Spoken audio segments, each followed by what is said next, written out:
Argentine সমর্থকরা যখন মনে প্রাণে চাচ্ছে যে ইংল্যান্ডকে হারিয়ে আর্জেন্টিনা টানা দ্বিতীয়বারের মতো ফাইনাল খেলুক, ঠিক তখন একটা বড় সংখ্যক সমর্থক গোষ্ঠী, ফুটবল প্রেমী যাই বলি না কেন, তারা চায় আর্জেন্টিনার পরাজয় দেখতে। এই মানুষগুলো যতটা না ইংল্যান্ডের জয় দেখতে চায়, তার চেয়ে বেশি দেখতে চায় হচ্ছে আর্জেন্টিনার পরাজয়। এইটা আসলে কেন? আর্জেন্টিনার প্রতি এই যে বিদ্বেষ মনোভাব, বা তারা পরাজয় দেখতে চায় আর্জেন্টিনা যাতে না জিতুক, এই যে ব্যাপারটা, এটা শুধুমাত্র যে সেমিফাইনাল এই ম্যাচকে কেন্দ্র করে হচ্ছে তা না। সেই রাউন্ড অফ 32 থেকে ভার্দে, পরবর্তীতে মিশর বা সুইজারল্যান্ড, প্রত্যেকটা ম্যাচে এরকম এক ধরনের মনোভাব সোশ্যাল মিডিয়াতে খুললেই দেখা যায়। এটা আসলে কেন হচ্ছে? সঙ্গে যারা মেসি ভক্ত বা আর্জেন্টিনার সমর্থক আছেন, তারা এই সেমিফাইনালটা, ইংল্যান্ডের বিপক্ষে সেমিফাইনালটা আসলে কোন দৃষ্টিকোণ থেকে দেখা উচিত, কিভাবে দেখা উচিত, এটা নিয়ে একটু ছোট্ট করে বলার চেষ্টা করব। আশা করি শুনবেন। প্রথমত, এই যে আর্জেন্টিনার প্রতি বিদ্বেষ বা তাদের পরাজয় দেখতে চাওয়া, এর মোটা দাগে যদি বলি দুটো কারণ আছে। প্রথমত কারণ যে আমি পারিনি, আমরা পারিনি, তুমিও পারবা না, তোমাকে পারতে হবে না, এই যে ব্যাপারটা, এটা একটা বড় কারণ। যে হ্যাঁ, ব্রাজিল আউট হয়ে গেছে, পর্তুগাল আউট হয়ে গেছে, বা জার্মানি আউট হয়ে গেছে, যারা এই বিশ্বকাপে ভালো করতে পারতো, যাদের একটা বড় সমর্থক গোষ্ঠী সারা বাংলাদেশে আছে, তারা তাদের ওই প্রত্যাশা মাফিক তাদের দলের কাছ থেকে পারফরমেন্স পায়নি। না পাওয়ার ফলে যেটা হয়েছে যে তাদের মধ্যে এক ধরনের, যে আর্জেন্টিনা ভালো করছে, ওই যে বললাম যে আমি পারিনি, তুমিও পারবা না, আমি ব্যর্থ হয়েছি, তুমিও ব্যর্থ হও, এই যে মানসিকতাটা, ওই জায়গা থেকেই আসলে আর্জেন্টিনার প্রতি এরকম একটা বিদ্বেষ বা এরকম একটা নেগেটিভ মনোভাব তৈরি হয়েছে। এটা আমার ধারণা। আমার সাথে হয়তো আপনি একমত নাও হতে পারেন, আপনার চিন্তা ভাবনার অন্যরকম বা অন্য প্রেক্ষাপট থেকেও আপনি আসলে ওই বিবেচনাটা করতেই পারেন, কিন্তু আমি আমার মতামতটা দিচ্ছি, আর যারা একমত হবেন তারা তো আছেনই। তো আর একটা বিষয়, সেটা হচ্ছে যে আমরা জাতিগতভাবেই খানিকটা নিপীড়িত যারা, নির্যাতিত যারা, তাদের পক্ষে থাকার চেষ্টা করি বা সবসময় থাকি। এটার ওই যে ঐতিহাসিকভাবে সেই বঙ্গবন্ধু শেখ মুজিবুর রহমানের ওই কথাটাই বলা যায় যে বিশ্ব আজ দুই ভাগে বিভক্ত, শোষক আর শোষিত। আমি শোষিতের পক্ষে। তো এই যে শোষিত যারা হচ্ছে, যারা শোষণ করছে বা শোষণের শিকার হচ্ছে, সেটা ইরানের কথা বলেন, মিশরের কথা বলেন, মিশরের ঘটনাটাই তো সবচেয়ে বেশি আলোচনায় এসেছে। কোচ তো এখন পর্যন্ত আসলে মেসি বা আর্জেন্টিনার বিপক্ষে নানান রকম বিবৃতি দিয়ে যাচ্ছে, কথা বলে যাচ্ছে।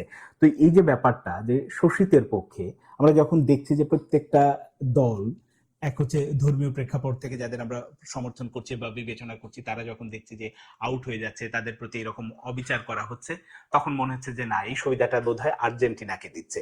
কিন্তু আর্জেন্টিনাকে কি শুধু একেবারে বলে কয়ে বাড়তি সুবিধা দিচ্ছে? ব্যাপারটা কিন্তু তা না। একেবারে মানে যদি আপনি নিউট্রাল জায়গা থেকে চিন্তা করেন, ওই রকম হচ্ছে না যে আর্জেন্টিনাকে একেবারে বলে কয়ে সুবিধা দিচ্ছে। এটা মনে হচ্ছে, ওই যে বললাম, প্রেক্ষাপটে আপনি যখন দেখছেন একটা সিদ্ধান্ত নেওয়া, যে আর্জেন্টিনাকে ওই কার্ডটা দিল না কেন, ওই পেনাল্টি দিল কেন, এই ব্যাপারটা যখন অন্য দলগুলোর সাথে মানে তুলনাটা করছেন না, দেখেন ওই রকম সিদ্ধান্তটা হয়তো অন্য দলের বিপক্ষেও দিচ্ছে না, করছে না, বা করছে, সেটা আবার এদের সাথে মিলাচ্ছে না। যখন আর্জেন্টিনা ওই ব্যাপারটা পাচ্ছে, তখন তাদেরকে কাঠগড়ায় দাঁড় করানো হচ্ছে যে না, এটা বাড়তি সুবিধা দিচ্ছে। কিন্তু একটা জিনিস মাথায় রাখে, যদি ব্যবসায়ী হয়, ব্যবসার খাতিরেই আর্জেন্টিনাকে বিশ্বকাপে টিকিয়ে রাখতে চায়, আবারও চ্যাম্পিয়ন করতে চায়, তাহলে তো আরো দল আছে।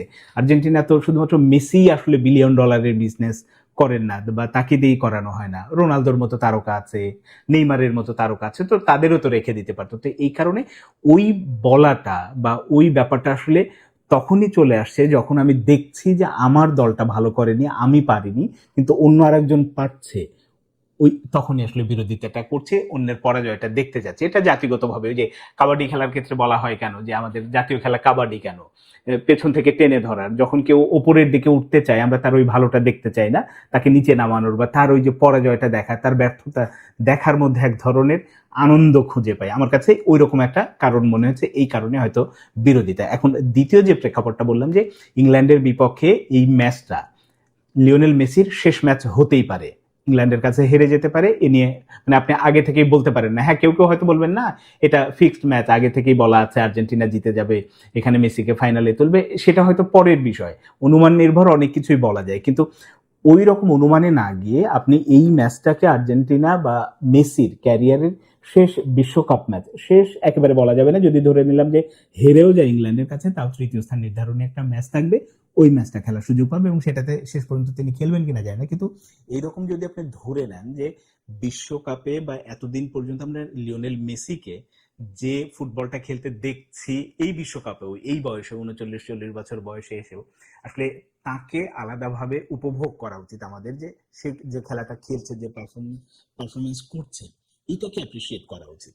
এটা আপনি ব্রাজিলের সাপোর্টার হতে পারেন, পর্তুগালের সাপোর্টার হতে পারেন, বা জার্মানির সাপোর্টার, যে দলেরই সাপোর্টার হন না কেন, আপনি যদি ফুটবল প্রেমী হন, তাহলে মেসির এই বয়সে যে পারফরমেন্সটা তিনি করছেন, যেটা উপহার দিচ্ছেন, এটাকে আসলে আলাদাভাবে উপভোগ করা উচিত। কারণ এই রকম খেলোয়াড় যুগে যুগে, মানে সব সময় আসে না, যুগে যুগে আসেন, এবং আমাদের লাইফ টাইমে আমরা তার খেলাটা দেখছি, এবং তার বিশ্বকাপের শেষ ম্যাচ হতে পারে, এবং ওই কারণে আসলে দেখা উচিত, ওই দৃষ্টিকোণ থেকেই, যে কোনো রকম আসলে না, হ্যাঁ থামতে পারে, ইংল্যান্ড তাদেরকে হারিয়ে দিয়ে ফাইনালে চলে গেল, কিন্তু মেসির শেষ ম্যাচটা আসলে শেষের মতো করেই বিদায় দেওয়া উচিত, বা শেষভাবে, হ্যাঁ ফাইনালে গেলে সেটা ভিন্ন প্রেক্ষাপট, ফাইনালে জিতবে কিনা পরে, কিন্তু একেবারে যেহেতু এটা নকআউট পর্বের ম্যাচ, যে কোনো একটা দলকে বিদায় নিতেই হবে, মেসি যদি ওটাই হয়ে যায়, তো তাহলে আসলে মেসির ম্যাচটা ওইভাবে উপভোগ করা উচিত। আর তৃতীয় স্থান নির্ধারণ ম্যাচে যদি যায় বা ফাইনালে ওঠে, সেটা পরের প্রেক্ষাপট।